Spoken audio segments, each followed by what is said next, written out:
ओम शांति। आज 13/8/2024 के महावाक्य हैं। बाबा ने कहा, मीठे बच्चे, योग द्वारा तत्वों को पावन बनाने की सेवा करो, क्योंकि जब तत्व पावन बनेंगे तब इस सृष्टि पर देवताएं पांव रखेंगे।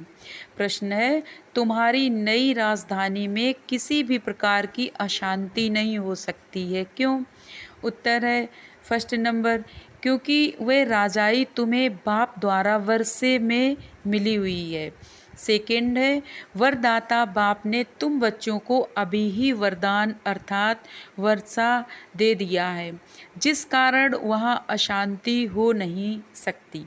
तुम बाप का बनते हो तो सारा वर्षा ले लेते हो।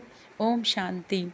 बच्चे तो जानते हैं जिसके हम बच्चे हैं उनको सच्चा साहिब भी कहते हैं, इसलिए आजकल तुम बच्चों को साहिबजादे भी कहते हैं।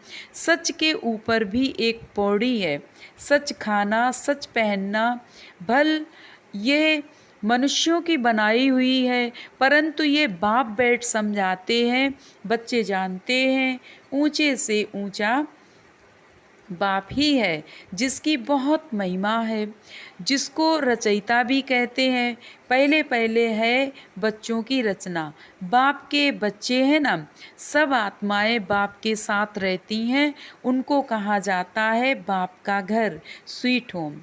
ये कोई होम नहीं, बच्चों को मालूम है ये हमारा स्वीटेस्ट बाप है। स्वीट होम है शांति धाम।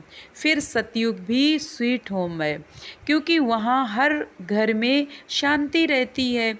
यहाँ घर में लौकिक माँ बाप के पास भी अशांति है, तो दुनिया में भी अशांति है। वहाँ तो घर में भी शांति, तो सारी दुनिया में भी शांति रहती है। सतयुग को नई छोटी दुनिया कहेंगे। ये पुरानी कितनी बड़ी दुनिया है। सतयुग में सुख शांति है, कोई हंगामे की बात ही नहीं, क्योंकि बेहद के बाप से शांति का वर्षा मिलता। गुरु गोसाई आशीर्वाद देते हैं, पुत्रवान भव, आयुष्मान भव। ये कोई नई आशीर्वाद नहीं देते। बाप से तो ऑटोमेटिकली वर्षा मिलता है। अब बाप ने तुम बच्चों को स्मृति दिलाई है, जिस पारलौकिक बाप को भक्ति मार्ग में सभी धर्म वाले याद करते हैं। जब दुख की दुनिया होती है, ये है ही पतित पुरानी दुनिया। नई दुनिया में सुख होता है, अशांति का नाम नहीं।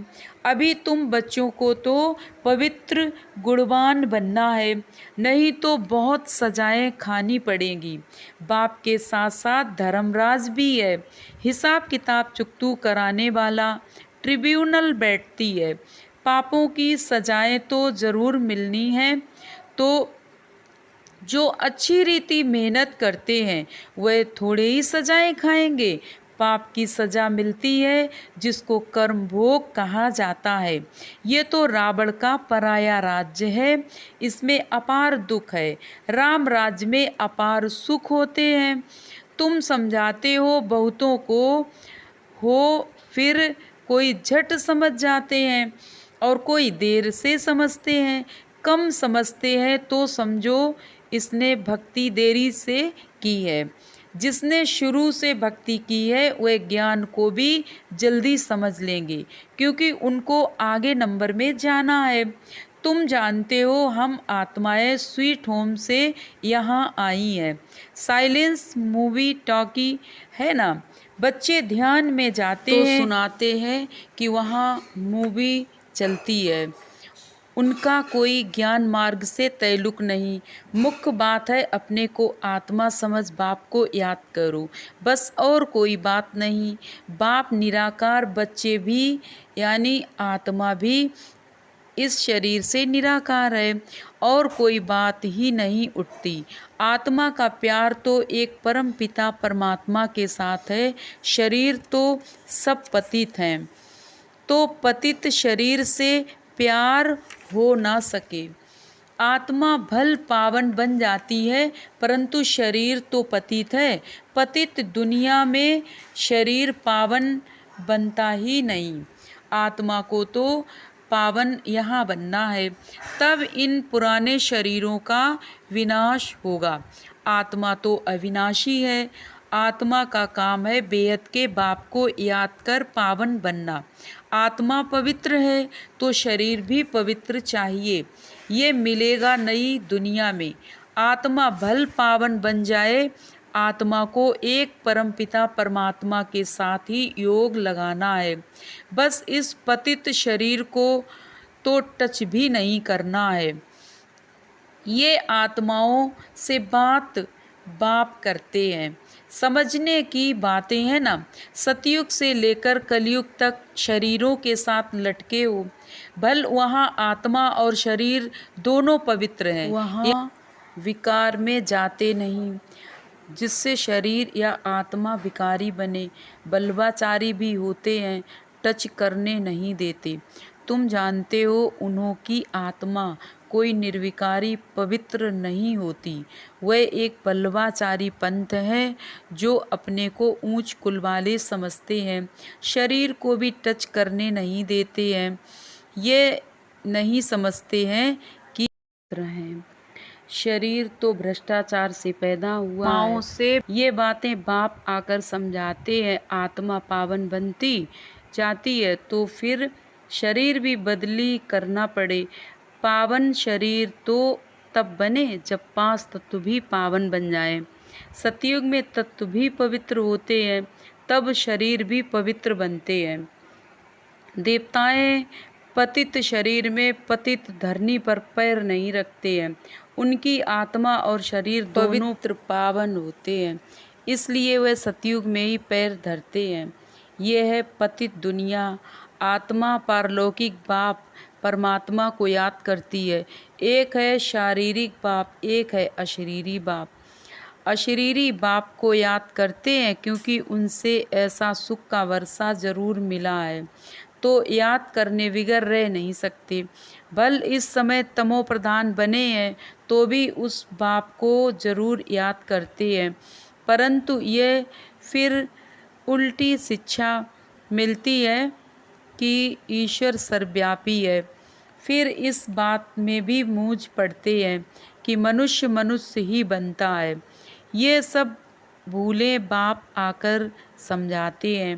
बाप एक ही मन मना भव का मंत्र देते हैं, उनका भी अर्थ चाहिए। अपने को आत्मा समझ बाप को याद करो, बस यही धुन लगी रहे, जिससे तुम पावन बन सकेंगे। देवताएं पवित्र हैं, अब बाप आकर फिर से ऐसा पवित्र बनाते हैं। सामने ऑब्जेक्ट रख देते हैं। जो बुत माना मूर्ति बनाने वाले होते हैं, मनुष्य की सूरत देख झट उनका बुत बना देते हैं, जैसे कि वह जीता जागता सामने बैठा है। वह तो जड़ बुत हो जाते हैं। यहाँ बाप तुमको कहते हैं तुमको ऐसा चैतन्य लक्ष्मी नारायण बनना है। कैसे बनेंगे? मनुष्य से देवता। तुम इस पढ़ाई और प्योरिटी से बनेंगे।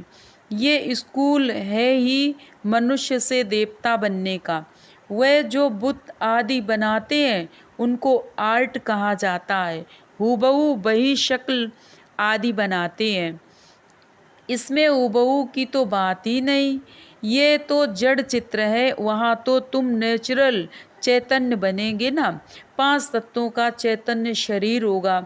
ये तो जड़ चित्र मनुष्यों का बनाया हुआ है, हूबहू तो हो ना सके, क्योंकि मनुष्य देवताओं का फोटो तो निकल ना सके। ध्यान में भल साक्षात्कार करते हैं परंतु फोटो निकल ना सके। कहेंगे ऐसा दीदार किया, चित्र तो ना खुद ना कोई और बना सके। खुद ऐसा तब बनेंगे जब बाप से नॉलेज लेकर पूरी करेंगे, तब हूबहू कल पहले मिसल बनेंगे। ये कैसा कुदरती वंडरफुल ड्रामा है। बाप बैठ ये कुदरती बातें समझाते हैं। मनुष्यों को तो ये बातें ख्याल में भी नहीं रहती। उन्हों के आगे जाकर माथा टेकते हैं, समझते हैं ये राज्य करके गए हैं, परंतु कब ये पता नहीं है। फिर कब आएंगे वह क्या करेंगे कुछ पता नहीं। तुम जानते हो सूर्यवंशी चंद्रवंशी जो होकर गए हैं वह हूबहू फिर से बनेंगे ज़रूर। इस नॉलेज से वंडर है ना। तो अब बाप समझाते हैं ऐसा पुरुषार्थ करने से तुम सो देवता बनेंगे। एक्टिविटी वही चलेगी जो सतयुग त्रेता में चली है।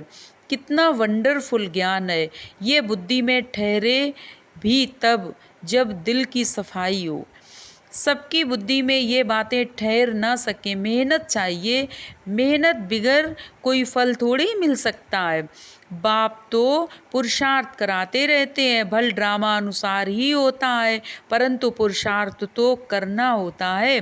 ऐसे थोड़े ही बैठ जाएंगे ड्रामा में होगा तो हमसे पुरुषार्थ चलेगा। ऐसे भी जंगली ख्यालात वाले बहुत होते हैं। हमारी तकदीर में होगा तो पुरुषार्थ जरूर चलेगा। अरे पुरुषार्थ तो तुमको करना है। पुरुषार्थ और प्रारब्ध होती है। मनुष्य पूछते हैं पुरुषार्थ बड़ा या प्रारब्ध बड़ी। अब बड़ी तो प्रारब्ध होती है, परंतु पुरुषार्थ को बड़ा रखा जाता है जिससे प्रारब्ध बनती है। हर एक मनुष्य मात्र को पुरुषार्थ से ही सब कुछ मिलता है। कोई ऐसे भी पत्थर बुद्धि हो पड़ते हैं जो उल्टा उठा लेते हैं, समझा जाता है इनकी तकदीर में नहीं है, टूट पड़ते हैं। यहाँ बच्चों को कितना पुरुषार्थ कराते हैं, रात दिन समझाते रहते हैं। अपने कैरेक्टर्स जरूर सुधारने हैं। नंबर 1 कैरेक्टर है पावन बनना।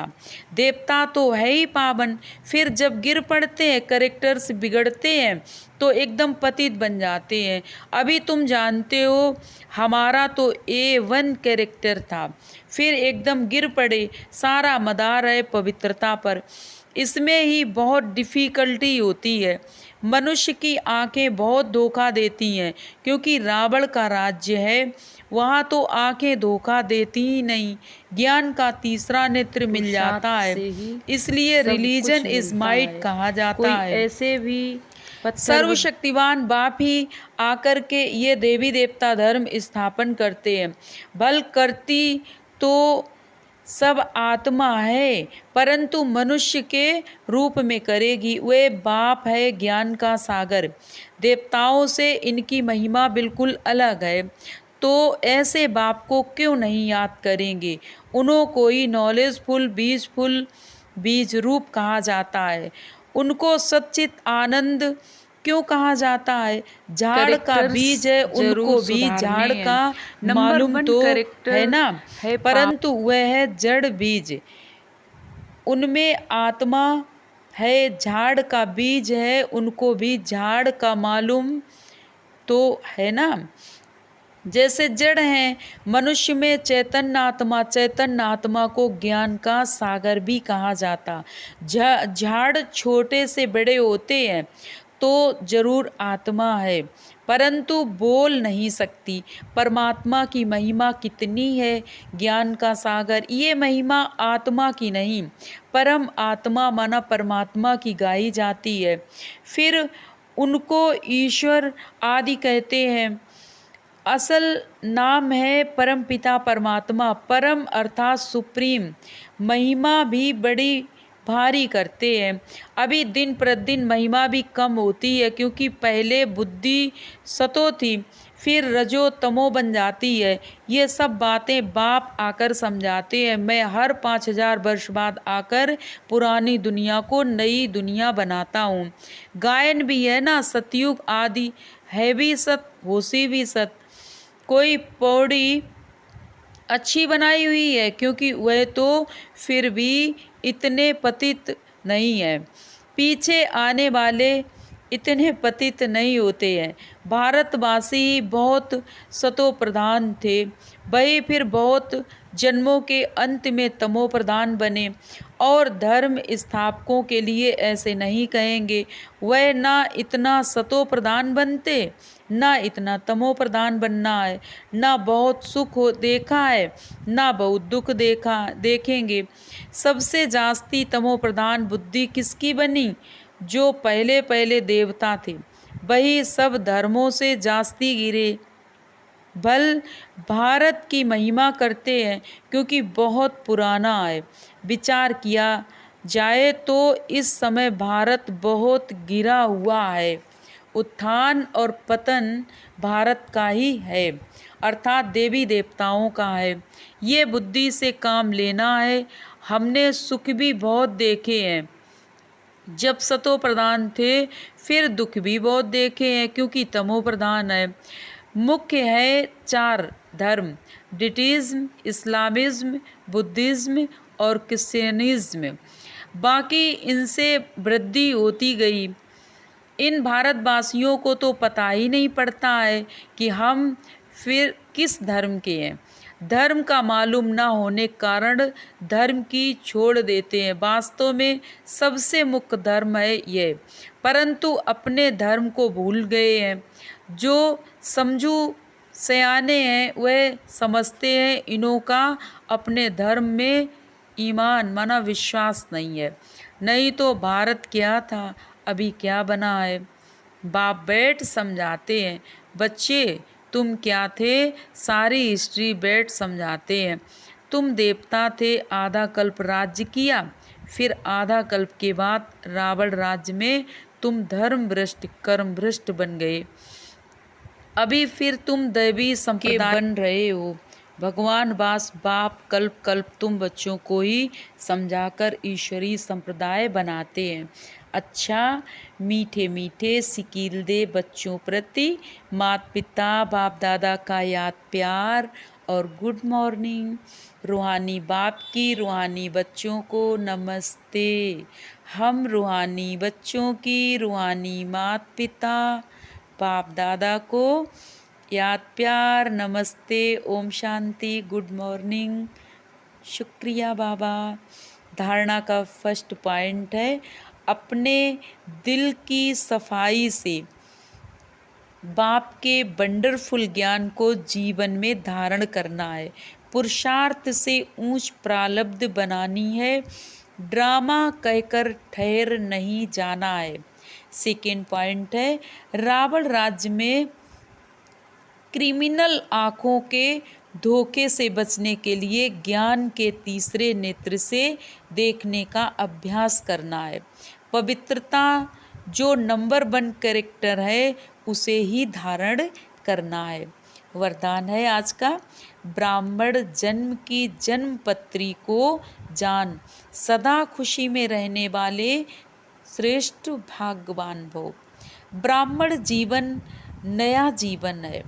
ब्राह्मण आदि में देवी देवता हैं और अभी भी के हैं। ब्राह्मणों की जन्म पत्री में तीनों ही काल अच्छे थे, अच्छा है।